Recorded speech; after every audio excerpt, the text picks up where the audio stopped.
मियां नईम साहब कामुकी से हैं और इनको एफआईए और इदारों की तरफ से उठाया गया था और इनको उठाने की वजह ये बताई जाती है कि इनकी ट्वीट्स पे जो है वो एतराज था कि ये इदारों के खिलाफ ट्वीट्स करते हैं। और फिर जब इन्होंने बयान दिया तो वो उसमें इन्होंने बड़ी इंटरेस्टिंग रेवलेशन की। उन्होंने कहा कि इमरान रियाज खान से मुतासर होकर उन्होंने इदारों के खिलाफ ट्वीट्स किए।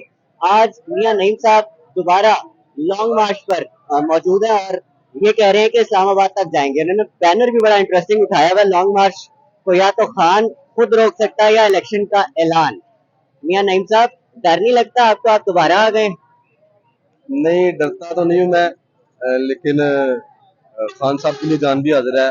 जब भी वो आवाज देंगे हम इंशाल्लाह निकलेंगे, बाहर निकलेंगे। अच्छा, जब आपको उठाया गया किस चीज पर एतराज था? और उसके बाद मतलब आपने एक बयान दिया कि इमरान रियाज खान की ट्वीट्स और उसके जो वीलॉग्स हैं आप उससे मुतासर होकर इदारों के खिलाफ बात करते रहे। हमारे अदारे हैं उनके खिलाफ नहीं लिखता मैं। अगर आप किसी पे कोई मुस्बत तनकीद कर लेते हो तो वो खिलाफ लिखना नहीं होता। खिलाफ लिखना ये होता है या बोलना ये होता है, जैसे ये बोला जाता रहा कि ये जो दहशत गर्दी है इसके पीछे वर्दी है। मैंने ये प्ले कार्ड लिखे थे कि ऐसे लोगों को क्यों नहीं उठाया जाता।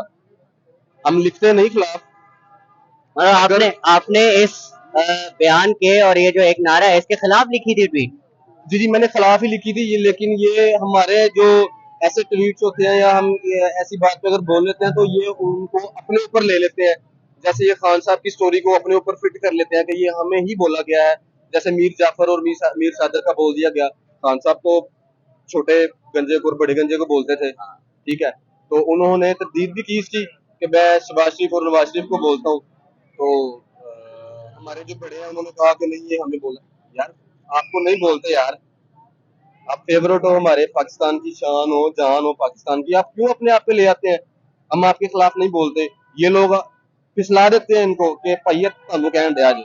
यार, हम लोग इनको नहीं कहते। हाँ, ये तनकीद जरूर करते हैं कि अगर हमें हमें किसी चीज को उठा लिया जाता है या हमारी कोई बात बुरी लगती है उस पे नंगा करके मारते हैं ये लोग। तो यार, ये इन लोगों को भी उठाओ ना। ये जो बोलते हैं ये जो दहशत गर्दी है इसके पीछे वर्दी है, इन लोगों को उठाओ। ये जो बोलते हैं माथे पे पसीने आ गए थे, टांगे कांप रही थी, इनको क्यों नहीं उठाते यार? जैसे मैं पाकिस्तानी शहरी हूँ, ये भी पाकिस्तानी शहरी है। अच्छा, अब आपकी फैमिली ने आपको मना नहीं किया कि लॉन्ग मार्च पे ना जाए? नहीं, खान साहब वास्ते सारी जान भी हाजिर है। अगर कोई मना करेगा भी तो कोई वजह नहीं बचती यार पीछे रुकने की। वो हमारे लिए मुखलिस है, हमारे लिए वो निकले हैं। तो कोई वजह बचती नहीं है कि हम बाशऊर होके घर में बैठे रहे या अपने काम काज पे। मैं काम काज करता हूँ बंद करके उनके लिए निकला हूँ। कल भी आए थे यहाँ पे, खान साहब नहीं आ सके, ठीक है, सर्दी में वापस चले गए। तो कोई वजह बचती नहीं है हमारे पास कि हम लोग घर में बैठे रहे। यहाँ पे खान साहब के वेलकम की तैयारी कैसी है? देखें आपके सामने वो जवाहर अहमद को भी बताएं, उसको बोले कि शर्म करो, इतनी अवाम निकल आई। फरीदा फरूकी को बोले, ठीक है। वो 100-150 लोगों को, 100-150 लोग तो छल्ली वाली रेडी पे शकरकंदी खाने के लिए इकट्ठे हो जाते हैं। शकरकंदी वाली रेडी पे नान चने खाने के लिए इकट्ठे हो जाते हैं लोग। ये डेढ़ दो दो दो सौ लोग हैं। नहीं नहीं, उनको बताएं कि 150-200 लोग तो 150-200 लोग तो मेरे जैसे लोगों के साथ सेल्फी लेने के लिए खड़े होते हैं कि यार हम हमारे साथ तस्वीर बनवा लें, ठीक है। आज यहाँ पे हजारों की तादाद में, लाखों की तादाद में लोग हैं।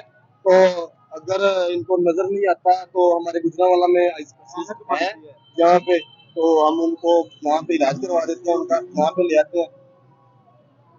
बहुत शुक्रिया, ये थे मियां नईम। जीटी रोड पे इस वक्त हम हैं लॉन्ग मार्च के साथ इस्लामाबाद की तरफ। ऐसे बहुत से दोस्तों से आपसे मुलाकात करवाएंगे।